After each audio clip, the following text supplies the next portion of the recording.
What's up, my dudes? It's Filipe here, and I'm with Chad right here. We got Tyson back there, and so today is going to be part 2 of the whole 86 adventure. We're over at my house. We're doing the transmission on my car. As most of you guys might know, I actually used to run a SR5 4AC. That's what used to be in here, but now, as you can see, it's a 4AG. A lot of you guys haven't even seen the 4AG at all, so this is, yeah, the first time. I forgot, but yeah, it has some little headers on it. Yeah, it's a pretty simple motor, it's stock, and it's gonna be super fun to drive. I was actually drifting with a SR5 4AC, which is close to impossible. It's super hard. I mean, they only come with like 70 horsepower stock. I had a Weber carburetor on there and that was it, and I still managed to drift it. So drifting this thing is gonna be so much funner. Even if it's only a little bit of horsepower, it's gonna make a huge difference. But we're gonna swap the transmission right now.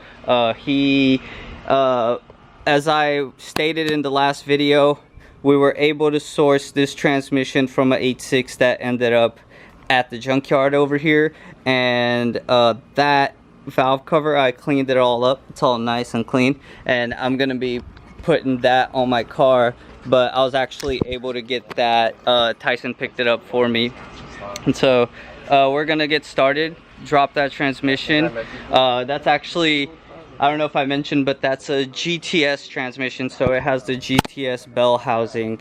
And the problem with my transmission is that it has the SR5 4AC bell housing, and that means that my slave cylinder sits way too close to the headers and it can actually melt it, and you'd have to run like a longer line to even run that slave cylinder because it's not long enough, and it's right by the steering column, so it'll probably hit that line and knock it out.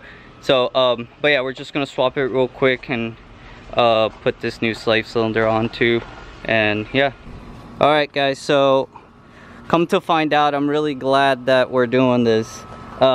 Ends up, and not talking shit, because one of my good friends, Tony's, he actually helped me out swapping the 4AC, and when I had the 4AC in here, I actually put a rebuilt one in there, and he did that for me, and he did a great job at it. And I know he only pretty much just did the wiring on this, but 2 of his homies did the swap, and they left so many screws loose. A lot of the transmission screws were loose, so it honestly was not that hard to take it off at all, because we didn't have to unscrew a lot of stuff.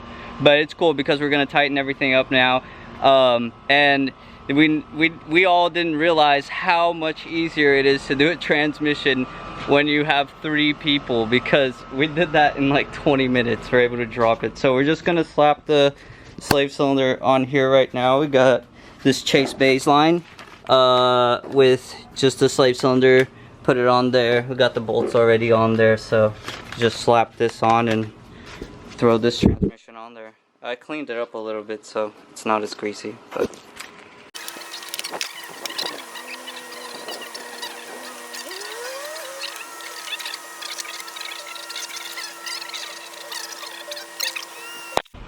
alright, so transmission's in. That was quicker than expected. We were able to jimmy it in, especially since it was the 3 of us. It made it much easier. So now we're just gonna install the Chase baseline, and I'm probably gonna have to buy some transmission fluid because I don't have any. But yeah, that's it for now. So car's almost ready.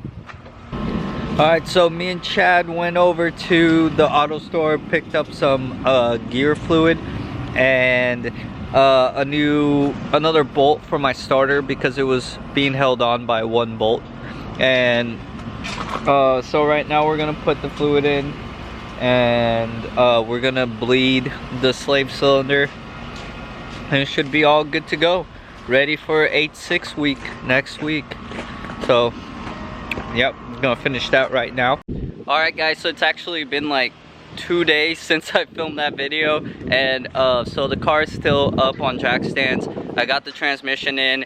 The slave cylinder ended up being bad, and we tried to bleed it and it wouldn't work. It was a used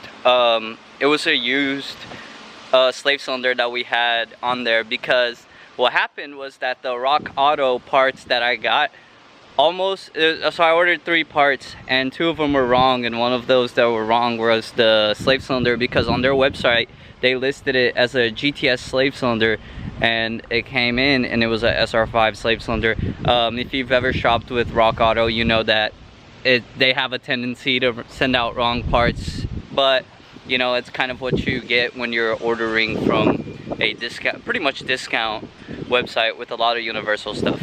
But I hope you guys enjoyed the video. The car's gonna be running pretty soon.